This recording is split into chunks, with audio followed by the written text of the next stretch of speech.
네, 안녕하세요, 여러분. 저는 여러분의 지리 선생님, 지리는 빡쌤입니다. 오늘의 내용은 3강 소중한 우리 영토입니다. 지난 시간까지 우리는 영역에 대해서 영토, 영해, 영공으로 나누어져서 우리나라의 영역을 구성하는 요소들을 배워보았어요. 오늘은 우리가 지켜야 하는 소중한 영토들에 대해서 하나하나씩 상세하게 다뤄나갈 생각이고요.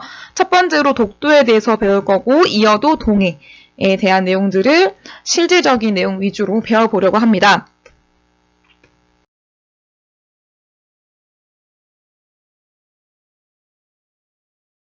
앞서서 여러분이 좋아할 만한 심슨 만화를 잠깐 가지고 왔는데요. 여기 보시면 캐릭터가 Someone's been marking their territory 이렇게 적어놨어요.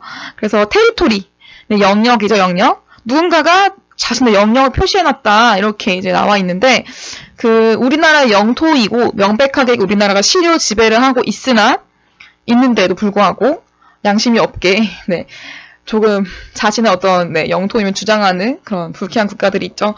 그런 내용들에 대해서 오늘은 내용을 정리할 거기 때문에 이런 어떤 동기유발 영상을 넣어 보았고요. 그래서 오늘 배울 내용은 수능특강상에서 봤을 때 우리가 지난 시간까지 우리나라 위치 특성과 영토에 대해서 영역에 대해서 싹 정리를 했고요. 오늘은 영토 마지막 내용입니다. 그래서 영토에서 독도, 이어도 동해까지 정리를 해보려고 합니다. 간단한 내용들이라서 오늘은 조금 마음 편하게 들으셔도 괜찮을 것 같아요. 그렇지만 우리가 실질적으로 너무나 중요한 내용들이기 때문에 실질적으로 누군가가 얘기를 했을 때 내가 의견을 제시할 수 있을 정도로만 공부를 해주시면 되겠습니다. 그러면 첫 번째 내용부터 들어가 보도록 할게요. 먼저 학습지 준비해 주시고요. 제가 학습지는 온라인 클래스에 업로드해 두었습니다. 여러분, 독도는 우리 땅이라고 하는 노래 잘 알고 계시죠? 울릉도 동남쪽 뱃길 따라 200리 하고 쭉 나가는 이 노래들 기억하고 계실 텐데 이 노래 가사가 바뀌었다는 사실도 혹시 알고 계신가요? 네, 이 노래 가사도 바뀌었습니다. 바뀐 지 조금 되었어요, 사실. 하지만 모르는 층들이 많더라고요. 그래서 제가 한번 주요 내용들을 정리를 해왔어요. 전과 후를 비교하면서 조금 설명을 해보도록 할게요. 첫 번째, 인트로에서 울릉도 동남쪽 뱃길 따라 200리 이렇게 가던 노래 가사가 울릉도 동남쪽 뱃길 따라 87K 라고 바뀌었어요. 87K가 의미하는 것은 과연 무엇일까요? 87K 라는 것은 약간 느낌이 오시나요? 그죠? 87K는 바로 87km의 약자입니다. 그래서 킬로미터를 줄여서 87K라고 표현했다고 하시더라고요. 그래서 원래는 200리라고 표현했지만 지금은 리 단위를 거의 쓰지 않죠. 그렇기 때문에 87K라고 해서 킬로미터 주로 자주 쓰이는 킬로미터 단위로 가지고 왔다라고 이제 얘기를 할 수 있겠고요. 두 번째로 보시면 또 우리나라 도로명 주소 체계가 많이 바뀌었죠. 그래서 과거에 이렇게 써 있었던 도로 주소가 울릉군 울릉읍 독도리 아마 들어봤을 거예요. 무한도전에서 나왔던 노래 제목이기도 한데 독도리로 주소가 바뀌었기 때문에 또 가사도 바뀌게 되었습니다. 그리고 평균 기온과 강수량도 역시나 이제 증가하게 되었어요. 지구온난화 영향으로 볼 수 있겠죠. 평균 기온은 13도, 강수량은 1800으로 증가하게 되었다라는 것을 확인할 수 있겠고요. 그리고 잘 보시면 오징어, 꼴뚜기, 대구, 명태, 거북이 같은 것들이 과거에는 잘 잡혔었는데 지금은 명태와 거북이가 좀 잘 안 잡힌다고 얘기를 합니다. 그래서 홍합, 따개비로 바뀌었다는 사실을 확인해 볼 수 있겠습니다.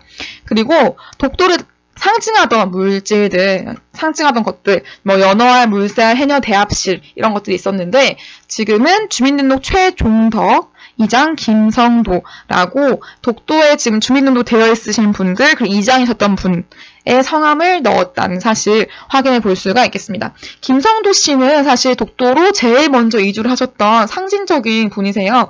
교과서에도 나와 있는 분이신데 이 분은 최근에 돌아가셨습니다. 안타깝지만 작년에 제가 이제 이 독도 수업을 할 때 독도의 새로운 이장을 뽑는다, 독도의 새로운 거주민을 뽑는다라는 이제 뉴스가 전국구로 나가기도 했었습니다.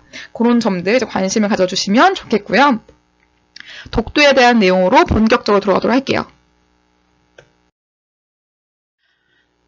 제가 직접 또 구글어스에서 음자를 만들어 온 영상인데요. 소중한 우리 영토 독도의 위치를 먼저 알아야겠죠, 여러분. 쭉 들어가서 한반도에서도 동해 한가운데에 위치하고 있는 독도의 위치 확인해 볼 수가 있겠고요. 독도리라고 하는 지금 주소명 확인할 수가 있겠죠. 독도에 대한 상세한 내용들 하나씩 정리를 할 건데요. 첫 번째, 우리나라의 최동단에 있다는 사실, 지난 시간 우리나라 위치에서 정리를 했던 내용이었습니다.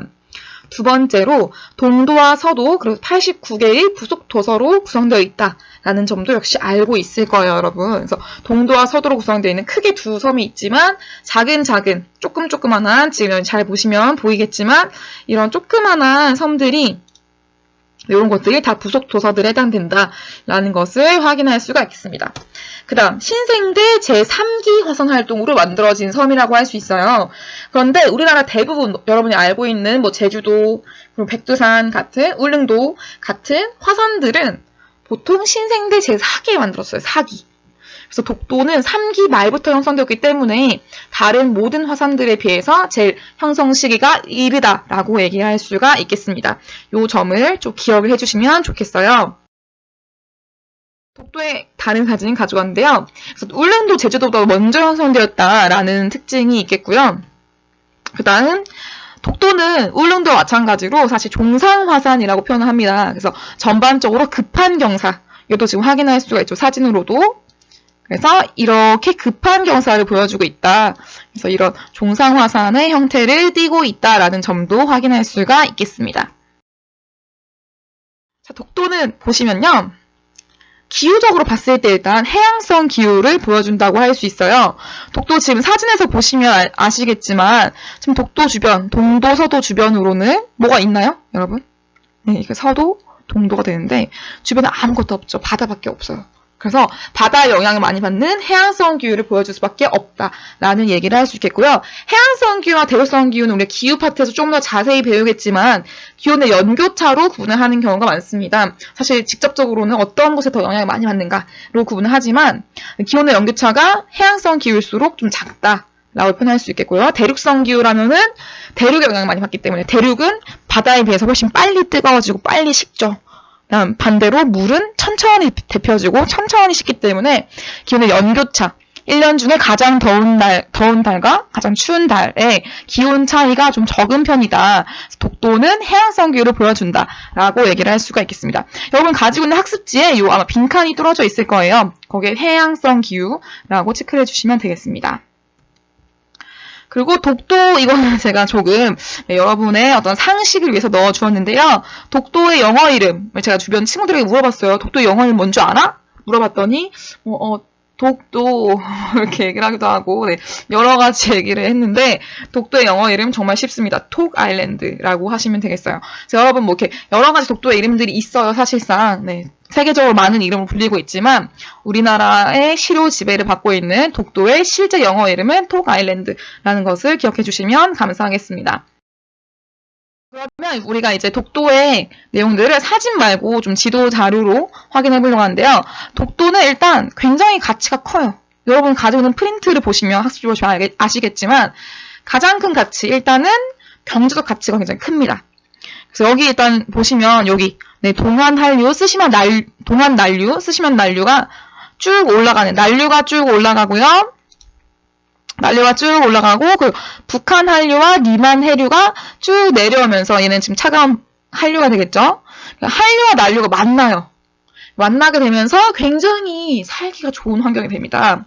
그래서 이 지역을 우리가 조경수역이라고 표현하는데 조경수역이 만들어지게 되면서 난류와 교차하는 이런 수역이 만들어지게 되면서 어족 자원이 풍부하다. 어족 자원이라는 것은 그냥 어류, 여러분이 알고 있는 생선, 뭐 이런 조개, 따개비, 홍합 뭐 이런 것들이 풍부하다라고 표현할 수가 있겠습니다. 제가 이걸 자료를 찾다 보니까 그 트위터 중에 과거에 한 2017년 정도에 올랐던 트위터인데 그런 얘기가 있더라고요. 여러분 그거 좋아하시죠? 이렇게 에어컨 틀어놓고 이불 덮고 있는 거 굉장히 좋아하시죠? 또는 반대로 이제 겨울 같은 경우에는 난로 히터 틀어놓고서 창문 약간 열어놓고 있는 거 너무 좋잖아요. 그게 뭔가요 지금? 차가운 바람과 따뜻한 바람 섞이면서 너무 기분 좋은 상태가 되잖아요. 그런 것처럼 이제 그 살기 좋은 환경이 된다. 그래서 어족 자원들, 물고기들이 살기 좋은 환경이 되기 때문에 물고기들이 풍부하다라고 표현할 수가 있습니다. 또 잊지 말아야 될 점 중에 하나는 바로 이것입니다. 메탄 하이드레이트라는 것이 있어요. 이제 다른 말로는 가스 하이드레이트라고 부르기도 하고요. 이 친구의 또 별명이 바로 불타는 얼음이라고 합니다. 사진은 조금 관련이 없을 수 있어요. 제가 불타는 얼음을 쳐서 무료 이미지만을 가져왔기 때문에 불타는 얼음이냐고 하는데 이게 뭐냐면은 천연가스가 저온 고압의 상태에서 온도는 낮은데 막 압력이 막 강한 그런 상태에서 물과 막 결합하게 되다 보니까 얘가 고체가 되어버린 거예요. 그래서 원래 가스였는데 가스가 고체 상태로 이렇게 만들어진 것을 메탄 하이드레이트라고 얘기를 해요. 그렇다면 얘는 천연가스에 비해서 어떨까요? 훨씬 더 에너지 효율이 높겠죠. 그리고 심지어 천연가스의 특징 여러분 아마 통합사회 시간에 배웠을 텐데 굉장히 청정 에너지라고 할 수가 있습니다. 그래서 청정한데 심지어 에너지 효율도 높아. 너무 경쟁력이 있는 거죠. 그래서 너무 좋은 에너지인데 이게 독도 주변에 동해 쪽에 많이 매장이 되어 있대요.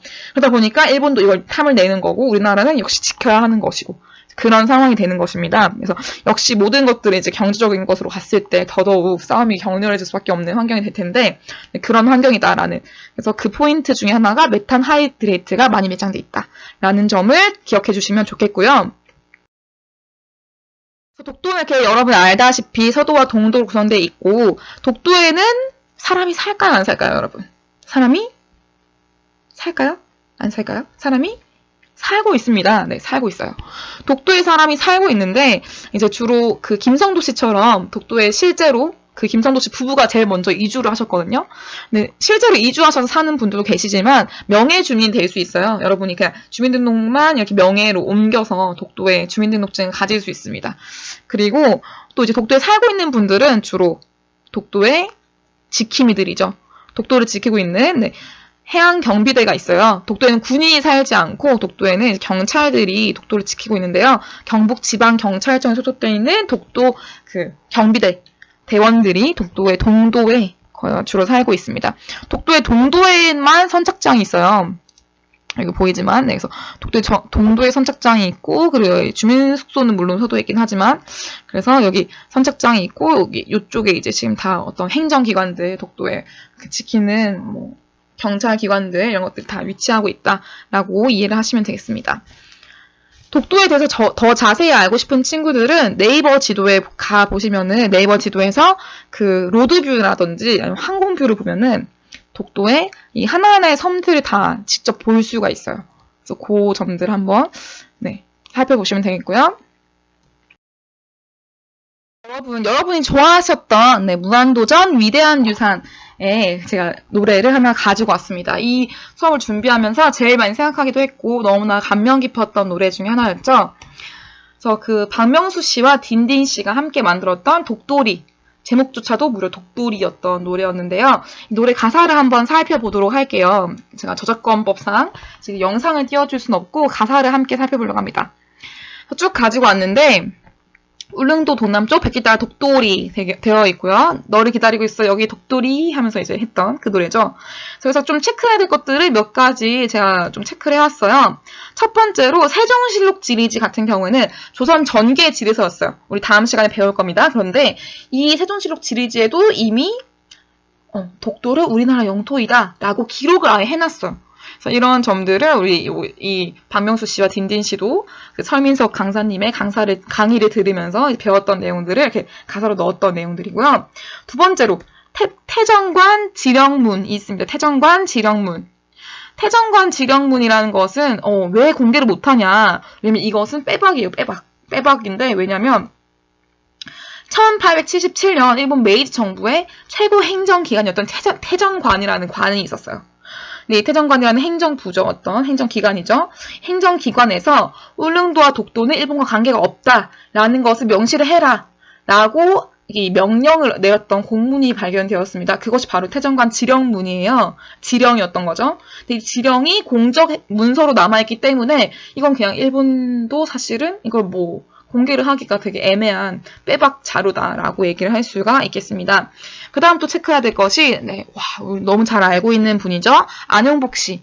안용복 씨도 역시나 어떤 분이 잘 알고 있겠지만 잠깐 정리를 하자면 조선 숙종 때 그냥 부산의 동래구에 살고 있었던 어민이었어요. 막 그 어업 활동을 하는 어부였던 거죠. 근데 이분이 이제 뭐 울릉도 독도 근처로 어업 활동을 자주 나갔는데 가서 보면은 계속 일본 어부들이 와가지고 다 싹쓸이 해간 거예요. 너무 이렇게 하면 안 되겠다. 이건 우리나라 땅인데 왜 일본 어부들이 자꾸 올까라고 해서 깝깝한 마음으로 바로 일본으로 쳐들어갔죠. 그래서 일본으로 가서 여기는 우리는 조선의 땅이다 라는 것을 확증을 해라. 너희가 확언을 해라. 라고 해서 이제 딱 말을 듣고 온 그 분이죠. 그래서 굉장히 장군으로 죽은 사람이다. 엄청나게 신분과 관계없이 굉장히 큰 일을 하셨던 분이다. 라고 해서 이 가사에 넣었던 것을 볼 수가 있습니다. 그래서 여기가 대한민국 독도다 임마 해가지고 굉장히 좀 저돌적으로 가사를 썼지만 여러분도 이제 뭔가 외국인 친구들이 얘기를 하자면 뭐 독도가 너희 나라 땅 맞아? 이렇게 얘기했을 때 얘기해 줄 만한 어떤 건덕지가 있어야겠죠. 여러분이 이해하고 있는 것들이 있어야 되기 때문에 이 수업이 시험과 관계없이 중요한 수업이 아닐까라는 생각을 합니다.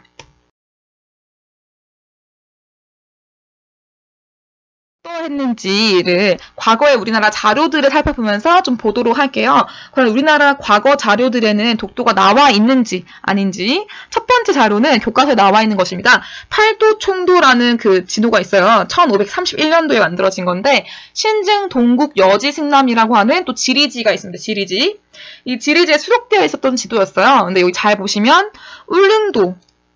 울릉도가 그때 이제 이름이었고요. 그 다음에 우산도 그때 당시에는 독도를 우산도라고 불렀어요. 그래서 우산도라고 하는 독도가 표현이 되어 있다. 그래서 독도를 우리나라 땅으로 인지하고 있었구나 라는 것을 파악할 수가 있겠고요. 두 번째 고지도 갈게요. 삼국 접양 지도입니다.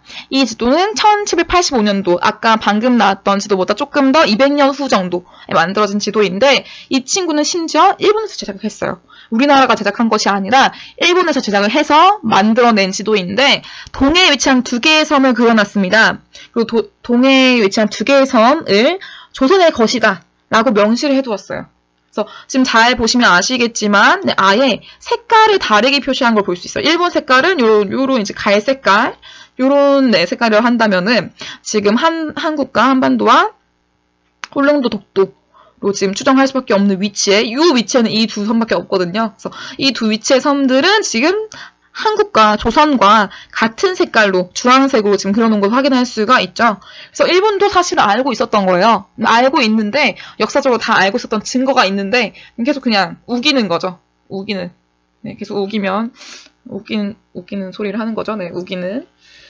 그래서 그런 상황입니다. 여러분 이렇게 이제 어떤 내가 제시를 할 만한 증거를 알고 있어야지 제시를 할 수 있기 때문에 삼국 접양지도 잘 기억을 해주시고요.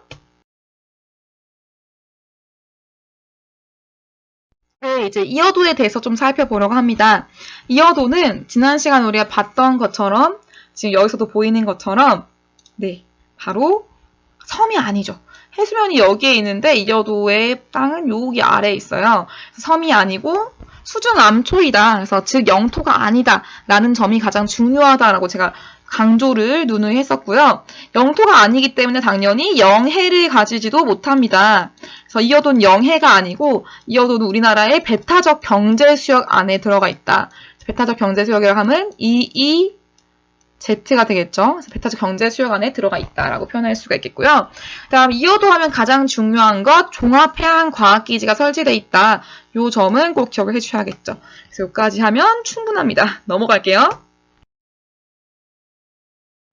우리의 바다 동해에 대한 얘기를 좀 해보려고 합니다. 저는 개인적으로 해외여행을 가거나 어디 여행을 갔을 때 가장 많이 확인하는 것이 바로 세계지도예요. 세계지도에서 우리나라와 일본 사이에 있는 바다, 요 동해를 과연 이스트 C라고 표기를 했는지, 아니면 C 오브 재팬으로 표기를 했는지, 이걸 제일 많이 확인을 하는데요. 제가 확인한 바로는 유럽 쪽, 대다수의 국가들이 아직까지도 C 오브 재팬이라는 표기를 더 많이 쓰고 있습니다. 너무나 안타까운 현실이죠. 그래서 특히 이제 우리나라에서 쓰고 있는 네이버 지도에서 이렇게 동해를 검색하면 당연히 이스트C가 뜨겠지만 네이버는 우리나라 기업이니까요. 구글에서 또 검색을 했을 때도 대한민국과 일본 사이의 이 바다를 지금 동해라고 써놓은 것을 확인할 수가 있습니다. 동해. 하지만 제가 과거에 이제 VPN을 그 IP 주소죠. IP 주소를 일본으로 옮겨서 구글을 접속해봤더니 이 동해 부분을 C 오브 재팬으로 처리한 걸 확인할 수가 있었어요.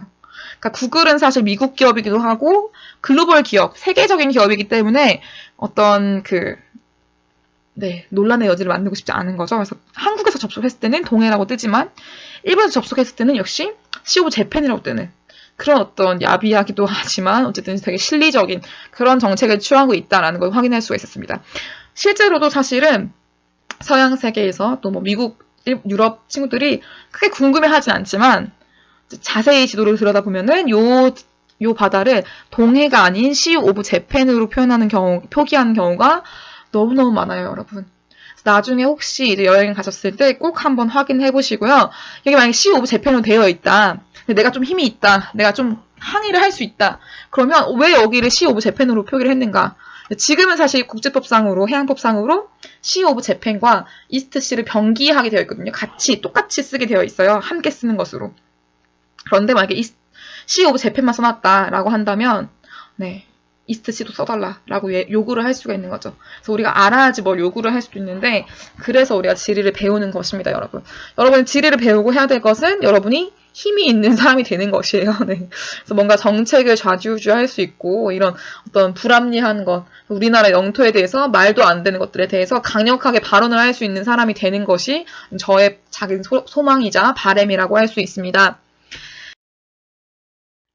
그래서 오늘 굉장히 동해와 독도 얘기를 하다 보니까 많이 화가 나기도 하는데 이 사진도 제가 직접 찾아서 가져온 사진인데요. 이 사진은 그 무료 저작권 무료인 사진들을 찾을 수 있는 픽사베이라는 사이트에서 제가 찾아온 사진입니다.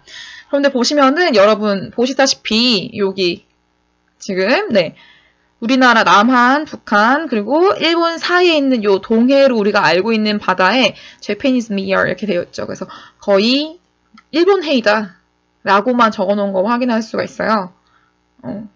어디서 이렇게 써놓은 것을 확인할 수가 있죠. 굉장히 화가 나는 자료인데 이런 경우가 많다는 거예요. 저도 굉장히 여행하다가 화가 나는 경우가 한두 번이 아니었어요.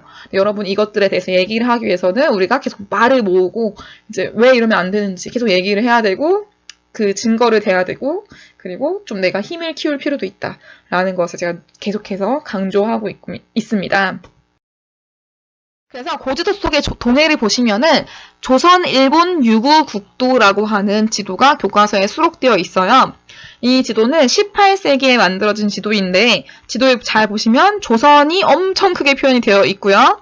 그 다음에 일본 여기 있고요. 유구국까지 들어갔어요. 유구국은 현재 일본의 오키나와에 해당되는 곳이라고 할 수 있는데 조선 영토가 굉장히 사실적으로 표현되어 있습니다. 그런데 여기 잘 보시면 동해라는 명칭과 함께 울릉도도 같이 제시되어 있는 것을 지금 동해 확인할 수가 있죠. 동해. 그래서 고지도 속에서도 여기를 동해라고 표현을 했다라는 것을 지금 확인할 수 있겠고요. 두 번째 지도는 고지도는 아닙니다. 현대에 쓰고 있는 지도인데 웹스터 월드 아틀라스라고 해서 영어권에서 널리 쓰이고 있는 지도책이라고 합니다. 근데 이 지도에는 동해와 일본해, 이스트C와 C 오브 재팬이 지금 슬래시 그려져 있고요. 그래서 병기되어 있다, 함께 쓰여져 있다라는 것을 지금 확인해 볼 수가 있겠고요.